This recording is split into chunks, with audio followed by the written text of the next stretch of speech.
two of you, there's a good morning. Morning. Good morning.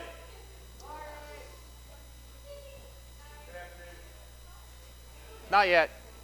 Before noon. Although my body says otherwise. Yes, so it is good to be back. Not quite normal yet, for whatever normal is for me, but still jet lagged a little bit. About 11 o'clock, my body starts my brain starts going fuzzy, so this will be fun. It's jet lag hit hard this time for whatever reason. Don't know what the deal is, but what usually happens is we get home and we wake up usually about 2 o'clock in the morning, can't sleep. So today I actually slept in till 5 a.m. I was quite impressed with how I was able to sleep. But today's going to be a report, more of a report and little sermonette concerning the work in South Africa.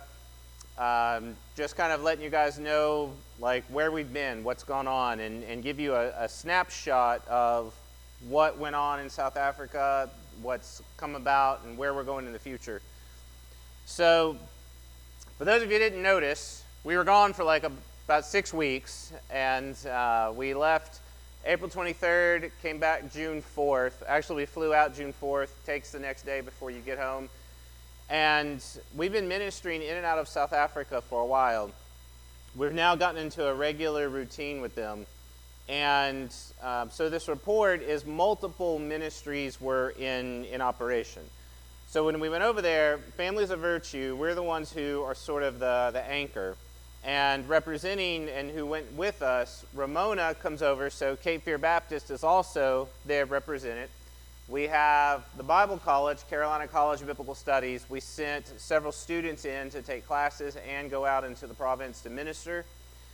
In Pretoria is Apologetics SA, and some of you met them. That was John, Tilly, and Suzette who came here. They actually came to our church last year when they came over to the States. But we also work in Johannesburg with a church and a school called Frontline, and I also work down in a city called Potchefstroom, which is with a group called Ratio Christi, which means the reason for Christ. So multiple organizations, multiple things, and so I'm going to try to go in semi-linear order so you can understand a little bit. Now what's interesting is they actually had, so you know we have a little election coming up in November, right? Okay, well they had theirs like a couple of weeks ago. Their most hotly contested election since post-apartheid, which was 1994, and they were really hoping for a change. And so you just imagine one party's been in power for over 30 years, and the whole country's just been kind of sliding down. And the results, I got to watch live. The results were that party maintained 41% of the power. The next closest party was like 20%. So it was like they're just more the same. They were struggling and going to continue. But it was interesting with the flag. When you look at the South African flag, the reason why it looks the way it does is because you look at the flag, you wonder, what does it represent? It literally is designed not to represent anything because they didn't want any particular party or group represented, is how they came up with this flag. So that's why you see reds, whites, blues, yellows, greens, blacks, because it's all the different parties and groups. It just basically sort of put all the kinds of colors in there, so that way no one party was presented key in South Africa. The country itself, again, it's one of the things when you go over there, you begin to learn a little bit about their history, learn a little bit of just how divisive things were and just how much struggle they've had in their country's history. So I'm not going to go into all of that, but even just with the flag, you suddenly realize there's just a lot of, you don't understand it until you get into that culture. So I'm going to have to point like this. So guys, I don't have control of the PowerPoint, so that's you guys. So this is you. So we start out with the quintessential selfie. This was us getting on the airplane, heading to South Africa. You're going to have to pay attention. Okay, there's two of you. One of you should be able to see me. So, yeah, that's just the way it worked. He was sitting in front. There was nothing else we could do about it. So this is a map basically of where we ministered in and out of, and this is the little blue line. It's about a 2-hour travel distance from Potchefstroom at the bottom to Pretoria at the top, with Johannesburg there in the middle. You sort of hang there in the middle of Johannesburg to go up to Pretoria. So this is the major area we were at. We began with the Airbnb. We got to experience Airbnb. That was fun because when we were trying to get over there, they kept canceling our reservations. They didn't want Americans there, so that was fun. We had to get South Africans to do the reservation for us. But it's one of those things where I think what's really challenging, most people think when you picture South Africa, you might picture something more like what you see in the TV shows, you see in the movies. But the cities where we were, they're very westernized, very, very first world. So this is a little house that we got to rent for a little bit.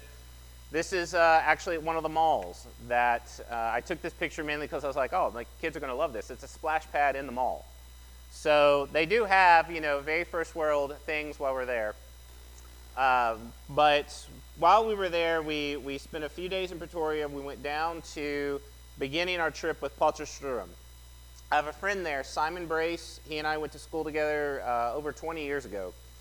And Simon runs Ratio Christi South Africa. We actually have Ratio Christi here in Fayetteville. There's one, if it's not at Methodist University, I know they've got one in and around some of the colleges here.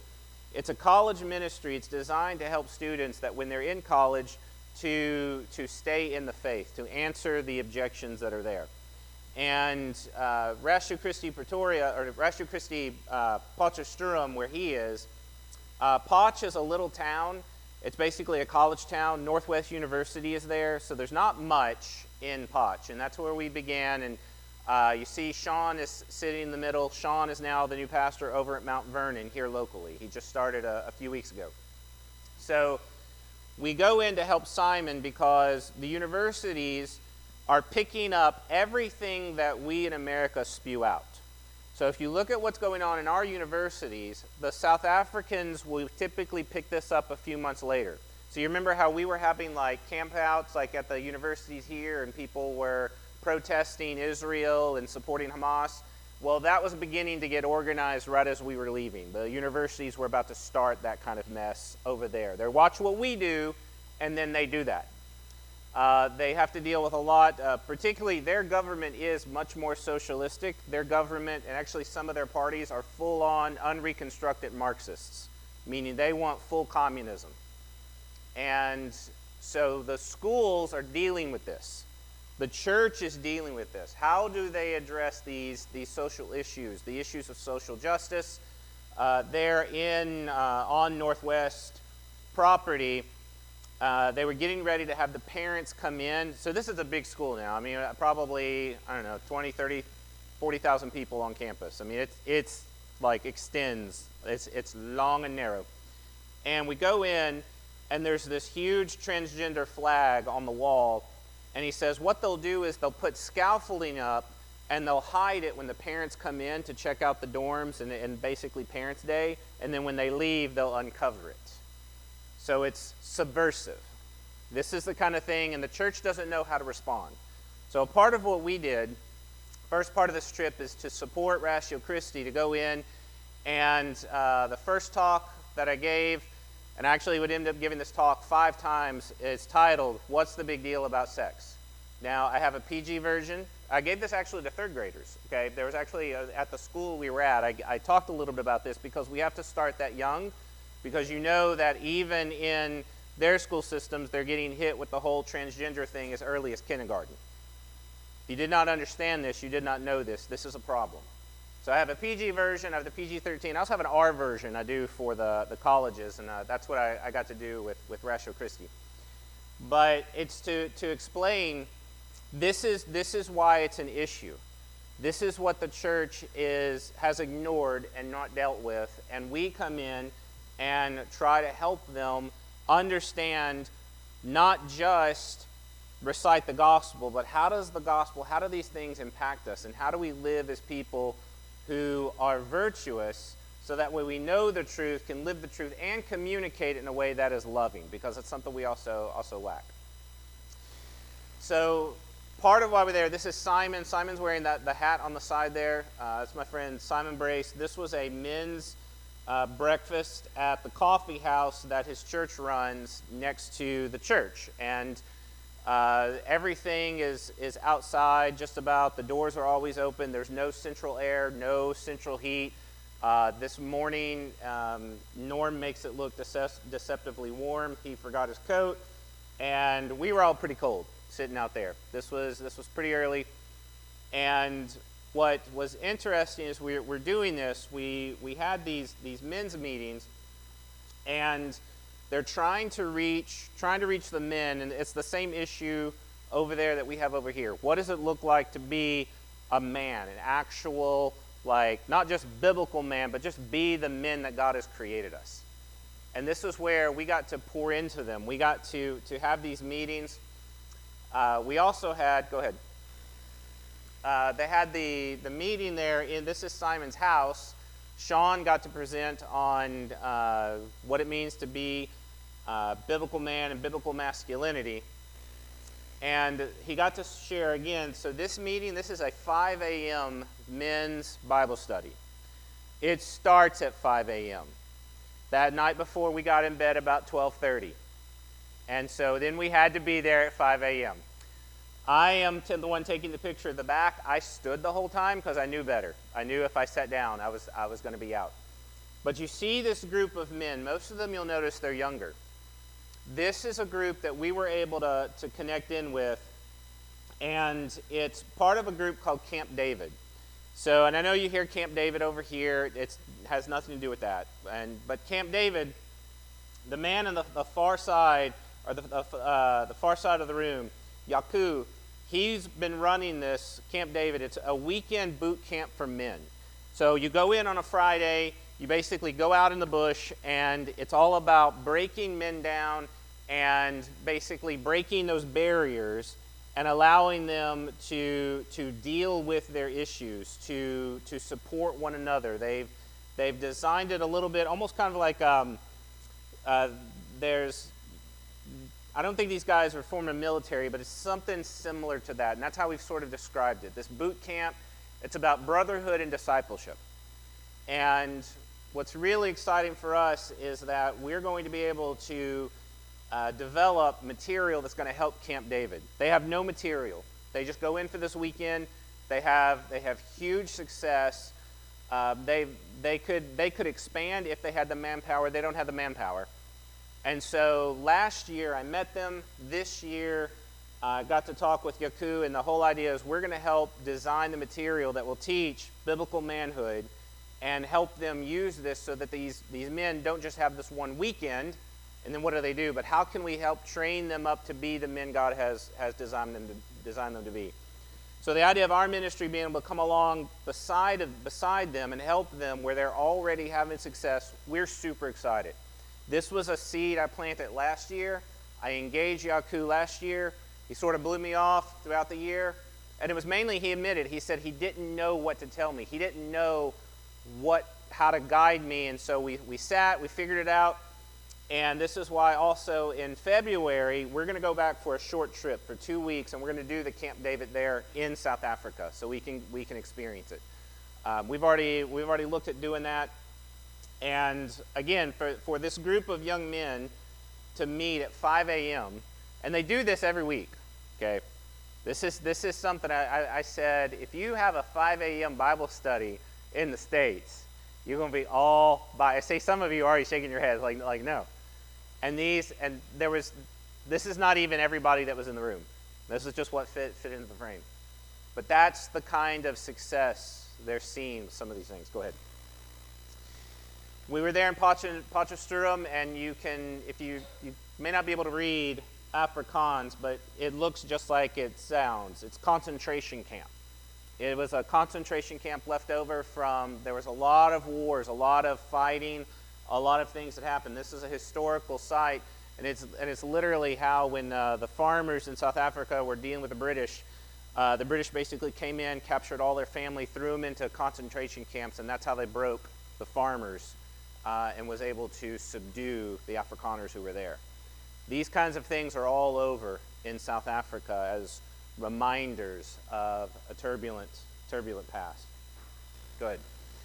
So at Simon's house, this was a 3.5-hour lecture on abortion. So this was it was long. The lady who's doing this, she is a PhD pharmacist. I think she's PhD pharmacy. And so she gave this whole talk about the issues behind abortion, approaching it from just a scientific standpoint. I think it was like 110 slides was her whole thing. But this is partly what they're trying to do, is that in South Africa, abortion is protected by their constitution. They cannot actually outlaw or regulate abortion because when they developed their constitution in '94, they basically copied Canada. And so that's why you have these kinds of components built in, but they're trying, again, the church is trying to push, the church is trying to deal with these kinds of issues. And so Simon, as you see, uses his home in order to educate and try to help the students as they deal with this.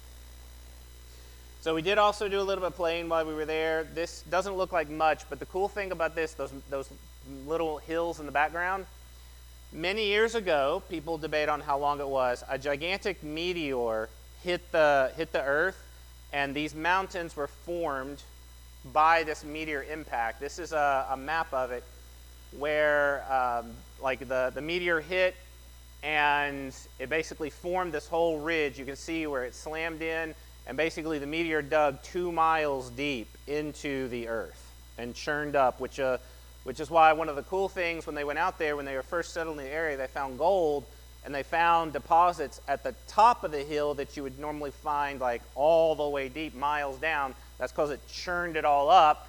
And they figured out that this meteor had hit, and we got to go out and just kind of see this little area. I had a cool allergic reaction. I thought I was going to die. Something in there almost killed me. But when we finished in Potch, we went back up to Pretoria for a few days, and we had to get our selfie in front of Mustang Sally's. Mustang Sally's, again, you ever go to South Africa? The South Africans eat. They eat like you would not believe. 60% of their diet is just meat. Just it's so much meat. And so this is the restaurant where Norm, I don't have pictures of it, but Norm ordered a 1.5 kilo tomahawk steak. That is 3.6 pounds of meat or something. It was ridiculous, and he ate the whole thing. So the more serious side, this is a picture of some of the students from Frontline. So this is where we went down to Joburg for a week. So we spent 1 week with Potch and Ratio Christi. We shift over, we spend 1 week with Frontline. This is a Christian school and church. They changed their name about 6 or 7 years ago. They were something community church, and they changed their name to Frontline because they wanted to be a church and a school that stood on the front lines to help their country. They're the only school in South Africa that's implementing an apologetic curriculum teaching the kids how to defend the faith. This is the school we work with. So you hear me talking about the school in South Africa. We're writing their curriculum. At the end of this year, we'll be about halfway done. They're going to have a curriculum grades 1 through 12, and they will be the only school in South Africa that's utilizing this kind of material to teach all the way from first graders through 12th graders how to defend their faith. And so while we were there, we got to teach some of the lessons, and I actually taught third graders the concept of utilitarianism. Now, I know you use that word all the time, but I was able to teach third graders. I wrote it up on the board, utilitarianism. I was like, what do you see? They see the word utility. And we were able to talk about how some people, they don't believe there's actual right and wrong. It's just whatever the greatest good for the greatest number is. This is utilitarianism. And I said, and I started naming some of the, what would be the greatest good? What if I just gave you all good grades? What if we just always took Friday off? What if we just didn't work at all? And people are like, yeah, but some of them were like, wait a minute. That might not be actually good. And these third graders were picking up on it. These third graders were understanding that because there are some things that are actually right and actually wrong, there must be a God that provides that standard. So even among third graders, they were able to understand that because there is evil in the world, there must be a good God. Because if there is no good God, there's no such thing as evil. It's all just a matter of perspective and whatever makes you the happiest. This was also, again, when we were engaging the kids, we found that we gave the talk concerning sexuality. We had students that would come and basically were confessing the fact that they had porn addictions. And we were helping them counsel and break these addictions while we were there. One afternoon, we went out, and this is a picture of us on this thing that's like a van. And we went out into a township area. Basically, this area, they go out and they do feeding once a week, and they feed several hundred people. So what you're looking at, this is the wall. This leads into this house. This lady does all the cooking, and this line wraps all the way around, wraps back up out the road. And this is where, again, just once a week, they get the chance to feed, and they always let the kids go first. They bring their own bowls. I mean, some of them they're just bringing like the equivalent of like maybe like a Frisbee disc or something. They've got just whatever they can find. They bring it in, and they will fill that with food for them, and they at least know once a week they get a good meal. And so this is where, again, taking the pictures with the kids, you realize kids are going to be kids no matter what, and that these kids were so happy. It was such a joy. But I think what was interesting for us when we were out there, that all of my training, my methods in how to engage people and talk to them didn't work here. Like, they spoke English, but how do you start up a conversation with these people? You don't start with, so tell me what you do. Because it's a 30% unemployment rate all through South Africa, but out here, there's like almost none of them work. Like there's no jobs here. The jobs are concentrated inside the big cities. What do you do to engage with the gospel in this type of environment? So Norm and I, we were the ones walking around. Ramona, you were helping to serve the food for a greater portion. Ramona and Thomas were inside. So Norm and I were walking, trying to engage in conversation, and the majority of them are high or under the influence. Things you don't see here, they have like 3-foot, 4-foot tall hookahs that they would bring out with pipes, and they're just out on the street smoking whatever. Like it's a different world. It was a massively different experience. And then to see these kinds of things, to try to share the gospel with them, you had to basically, we met no atheists in the province. Everybody is spiritual, but the whole conversation had to be different to figure out where they were with Christ, what they believed about the gospel. It was Norm and I, again, like I said, we found it extremely challenging. We hadn't been challenged this way in a while. So this is a picture of what Frontline Sanctuary looks like. And this was during one of the talks. I was able to preach there. I was able to help with they do Bible school on Tuesday nights. They've been reading, they're basically studying the entire Bible over the course of 2 years. So I got to go in and answer questions and basically just field all kinds of whatever people had. I'd like to point out, when you look, like right over here, there's, on this side, there's these really comfy chairs right there. I just want to point that out. That was a real nice addition to the sanctuary. I really like that. Those are people who have back problems. They have there's like all these like really nice chairs in there. Just love it. So, but in getting to share with the church, what struck me, number one, is as I began teaching them, I recognized people from last year, began talking with them. First of all, they remembered what we had taught the previous year. I went remember it was end of May, it was like June, July. They remembered, but what happened is there was growth. Things occurred from that. One of the guys came up to Thomas and he said, so the other Thomas Quackenbush, remember, I'm not the only Thomas there. But they went up and he said, last year we were teaching about the concept of virtue, Christian character.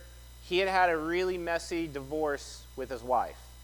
And so after we had taught, he fell under conviction, basically goes and just sort of repents to his ex-wife. I'm sorry, all these things happened. They began talking, and by the time we were there, he had already reproposed to his ex-wife, and they were waiting to get married again. They had rescheduled or scheduled a new wedding. We had no idea, like this kind of experience where we go in and lives are being changed. This is what we've seen in South Africa. These kinds of stories. That's just one. It's one of the more like wow, that kind of thing happens. We had no idea until we went. We had no idea God had done that kind of work. Several people had come up to me and they said that they'd fallen under conviction last year and they weren't faithful to move forward, and they were asking me what we could do to help them in their walk now. And that's why the seeds that were planted last year bore an amazing fruit in this church. We were able to teach the eldership and able to basically lay out what discipleship looks like. So for those of you who've done, for example, the children's discipleship here, we took them through Follow. We took them through the steps of discipleship. Their church is restructuring around the concept of virtuous discipleship. The teachers themselves are restructuring their teaching methods according to virtue and genuine Christian education. This was, for us, it was in many ways that confirmation that this is why God has us in South Africa. That it could be through this school, through this church, that not just the community, but even the larger country could be changed through the faithfulness of this church. So, again, just amazing fruit. That one thing I've said, they've asked me why we don't do more in the States, and I said because when I go to places in the States, no one remembers what we do. Places we go back to, they do not remember. There's no fruit that comes from it. And even many of you remember when I drove around the United States for 28 days, there was almost a cold shoulder every church that I kind of went to. And when we were there in South Africa, what we found is the Lord has opened the doors for us. We've seen this kind of fruit, and it's happened every place that we've gone to. We had more stories coming out of Potch. I can only share so much, but for us, it was that confirmation that for whatever reason, God has brought these things together, that in this place, this is where the seeds are planting and the fruit is bearing. So later on, we went back and back up in Pretoria, we got to go to a place called the Cradle of Humankind. So we got to do a little bit of tourism. The gentleman on the far end here, this is Mark Phillips. He's a professor friend of mine from Ohio. So Mark got to come down. He was teaching for Apologetics SA. Mark refers to the Cradle of Humankind as a great, he said, remember when we went to the primate house? It was the biggest bunch of propaganda we have ever experienced. Basically, they found more human or humanoid remains in this area than just about any other place. That's why they call it the Cradle. It's not that this is where humanity originated. But they have this whole kind of like shrine here to our origins, basically coming from primates. Evolutionists do not believe we came from monkeys. They believe that we have a common ancestor, a missing link, that from that link, monkeys, apes, humans come from. And so they have like this skeleton here. This skeleton represents one of those humanoids. They found a piece of a jawbone. They were able to reconstruct the entire skeleton. Isn't that amazing? The reason I took a picture of this, I got in a lot of trouble because he was talking about how tall that skeleton was, and I blurted out, that's like my mother-in-law. And so I had to take a picture because that's about the height of my mother-in-law right there. But yeah, so the propaganda, basically, to summarize it, it tells you that you came from primates, and the whole system is to make you feel bad for the food you consume, the energy you use, and literally for rejecting communism. The entire experience was mainly built around that. Go ahead. Now, it's a nice facility, okay? It's amazingly well done. But again, the propaganda, these are some of the displays that were there. A lot of imagery, which again, you think, isn't this supposed to be about fossils? Isn't this supposed to be about, some of the artifacts? And this particular one, it says, with the development of modern medicine, our global population has skyrocketed. Does the sustainability of our species through good health negatively affect the sustainability of our planet? If we are healthier, does the earth have to be more sick? And it was almost this message of you should feel bad for the progress that's experienced. There's even one thing. So again, I want you to understand, this is a major site. A lot of people go to this, and this is the ideas that are being promoted. There's one spot we go into, and it was about all the food we consume, and they had Nick will love this. They had this audio playing of people eating. You get, and then vomiting and giving the noise. And it was this whole thing to make you feel bad about the way you consume food. This is a major attraction, major site concerning science, and the whole thing it was bizarre. Like I was shocked, and I was yeah. So this is a panoramic. I got up on the top of the building legally, and basically just this is what it looks like, sort of all the way around. So it's out kind of in the middle of nowhere, and the point is that part of what we're trying to do in the ministry is communicate truth. We're trying to tell people if it's the case that we come from animals, that we are just higher order animals, which is what's taught in the school system there. It's what's taught in the colleges. If we're just higher order animals, then there is no such thing as truth, goodness, and beauty. There's no sense of morality. And I was looking at it, and even as they were talking about how we're destroying the planet with our consumption, I said, if we just come from animals, why not? Why is it wrong? Why is marriage any better or different than rape? Why? We don't have a basis for that.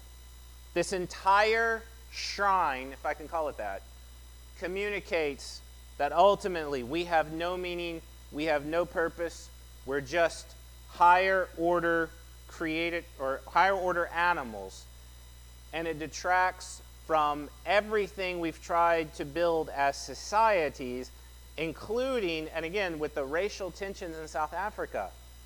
If we are just from evolving from animals and we are different ethnicities, we are not the same value. Not in an evolutionary world. And it sort of shocked us how this display, in many ways, communicated that very idea. Well, there is much beauty in South Africa. This was this valley we went over as we were heading out to the African markets. Go ahead.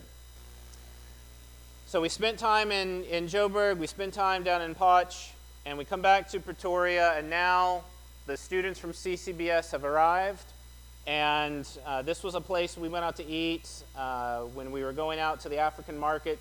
So we've got some of the students from the Bible College, the older gentleman there holding the cup, that's Chaplain Dollinger from the Bible College. He came over, taught some classes, and so this was us just kind of experiencing some of the things South Africa has to offer. For example, a 1.2 kilo ribeye steak. It's called clamp meat because it's a clamp holding the meat. It's amazing. So we had a good time. That was not at Mustang Sally's. Go ahead. This was at Mustang Sally's.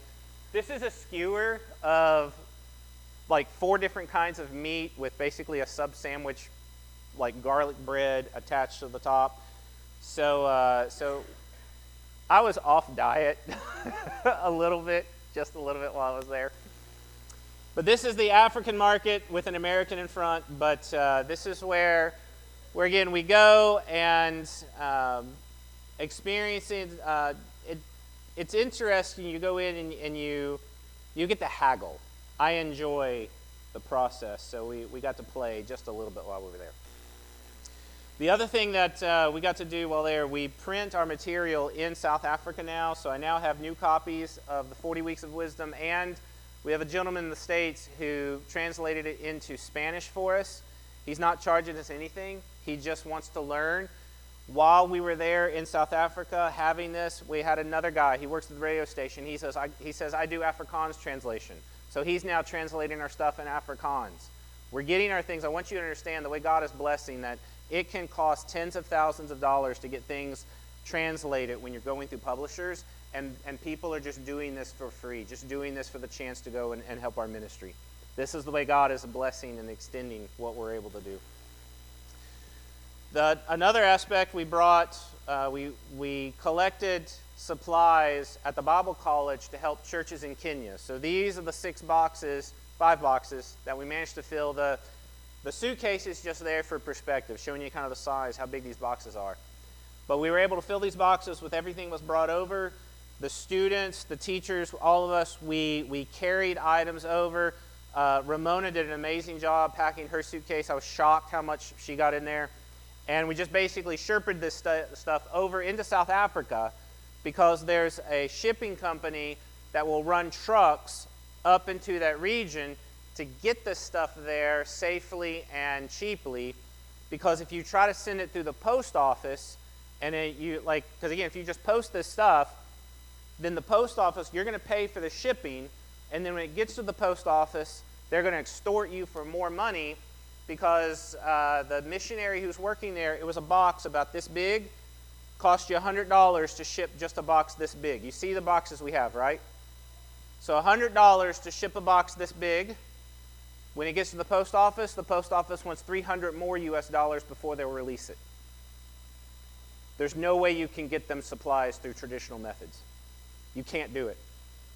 So what we did is we found a company that's able to ship, and he doesn't actually go through Kenya anymore, but he used to. The connections are still there, and he says, we'll do a special for you. And so this is getting picked up, I believe, on Tuesday, and it's going to be making its way to Kenya to these churches. Clothes, toys, books, all kinds of things because they just don't have. You don't know what it's like when, again, sometimes in our church we're like, oh, wouldn't it be nice if I want you to think about, wouldn't it be nice if we could have notebooks and pens, but the closest place that's going to sell those that you can get those is going to be like 4 hours away. They just don't have. And so we were able to bring in supplies, get it to these churches. The church that we worked in and out of, this is Deo Gloria. This is where Apologetics SA is currently housed. So this is just their kind of equivalent of a fellowship hall. This is Ramona and Linnea. They were not paying attention, and I snapped photos of them, and then I sent them to them, and then they got mad at me, but I still did it anyway. So this was when we were, towards the end of the trip, we were having what's called a braai. The braai is like their version of a barbecue, but much more culturally significant. And this is where we just kind of sit around, we talk, we chat, we eat a whole lot of food. And this is the selfie leaving South Africa. So at this point, Thomas Quackenbush, he has food allergies and was contaminated multiple times. We had to send him home early. He had to go see a doctor. So we managed to get him on a plane, get him home. So out of the crew that's left, we were the last ones who came home less than a week ago. This was us in the airport. So to put it all together, to summarize what we experienced, we made connections with Ratio Christi, and we've got several people who we're going to be discipling through the Classical Virtue Academy through our ministry. One young college student, she said, "This is what I've been looking for my entire life." She says, "I want to know how to become like Christ. No one will show me." And she says, "I've caught a glimpse." She's seen it. She's like, will you help me? And we told her, we said, we will help you. I have a meeting with her tomorrow. We're going to meet. I said, give me some time. Let me get back. We're going to jump on Zoom. We're going to talk about it. We're going to organize this. We're going to make it happen. But she wasn't the only one. There were multiples there. It was just this one that really stands out to me, that I say in our ministry, sometimes we hunt for people like that, because when I came to Christ, I was that kind of person. I wanted to grow, and no one could show me how. I needed to become like Christ. I'd read the manual. I'd read the book. How does this actually happen? And with part of our ministry, with focusing on virtue, we've maintained and we show that it's through virtue you live the Christ-like life. And I'll share a little bit right before we finish. But then Potch, we met these people. Camp David, we're going to be writing a 12-chapter, 1-year manual on virtuous masculinity for this camp. We're going to be returning in February 2025. They even have methods by which they want to bring Camp David to the United States. The idea of starting this type of program here that would allow men to spend one weekend to basically come together to grow in their identity as men in Christ. And it's funny because, like, these guys know several people we know. Like, they know, like, you know these guys, really. So that's why I was like, my pastor might be really interested in these kinds of things, so we have to talk later. But this is the kind of thing that I'm like, we need this. We need this in our world. We live in a world where men don't know how to be men. We're coming up on Father's Day, and we live in a world where people don't even know what a father is. Like, barely we even know what a man is, because if you saw recently, which state just gave over the beauty pageant? One of them, it was a man that just won. Which state was it? It was another one. It was because it was a man who won one of the, and they're pretty sure this guy is going to go all the way to, like, Miss America. Which I look at this and I'm like, ladies, how do you feel that men make better women than you do? Like, that's what the world is saying to ladies. Like, and I don't believe that's true. Let me be clear. I don't believe that is the case, but this is what the world is saying. And so when we're shown that this is what a man is, we don't have a fat clue. How are we supposed to, again, we want to celebrate Father's Day. What does it mean to be a biblical father? We don't know what this is in our world. Our culture is not going to provide the answer. The church has to rise up, has to do this, and we are blessed beyond what words really will communicate to be able to partner with these organizations and help that. That can we change the current movement? Can we teach men in the church how to be men and at least let that light shine in a world that doesn't even know what these things are? Go ahead. In Johannesburg, this is where we strengthened our relationship with Frontline. We trained elders in the church. They're shifting the whole thing. And we get to preach and teach, and we're just, what God has done to bring these things together. Again, I don't have the time to go into all that, but we're so privileged that not only were we able to go and do, but the whole idea of, okay, here's what we're going to do the rest of the year, and here's what we need when you come back. Just having that kind of the chance to continue to pour in.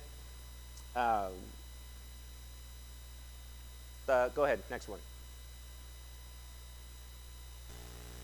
In Pretoria, so several things happened. One thing I didn't mention, I forgot to put the pictures on here. Ramona got to be part of a team that went out into the province area of Soshanguve. Ask her what that was like. I did not get to go. I was teaching class that week, but in Pretoria, they were able to go out into the province area. They lived out in the province. I believe they were christening a new witch doctor the weekend that you guys got there. I mean, they got to experience some wild stuff. And they got to go and build those relationships out there in the province, which I believe has sparked something it's extended the bounds of the ministry.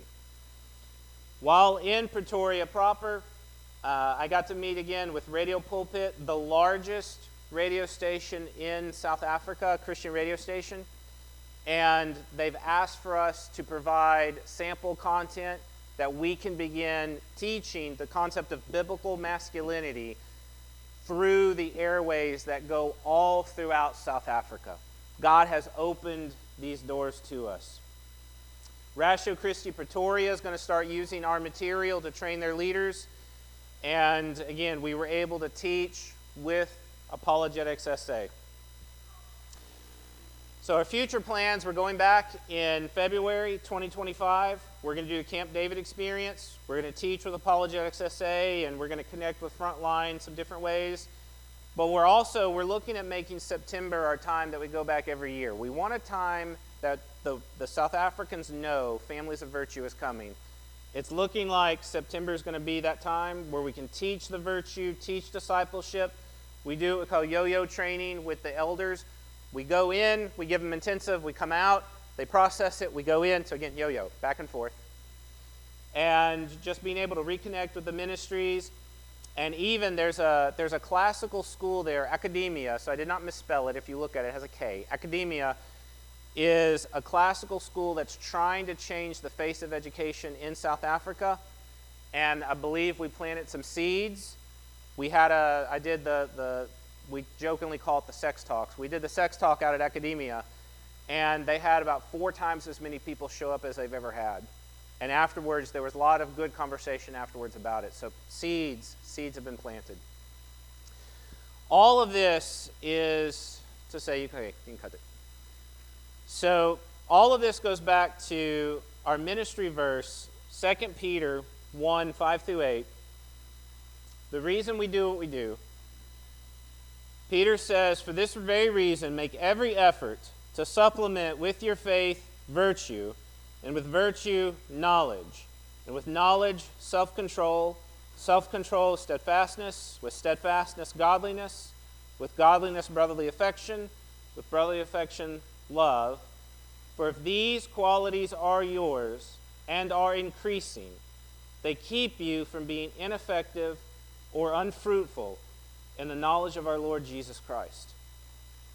Part of the reason we do what we do, part of the reason Families of Virtue even exists, is because when I was reading this, and this it struck me, many churches in our world are ineffective and they're unfruitful.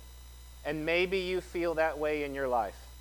Maybe you feel like, and here's some of the stories we heard. Maybe you relate to it.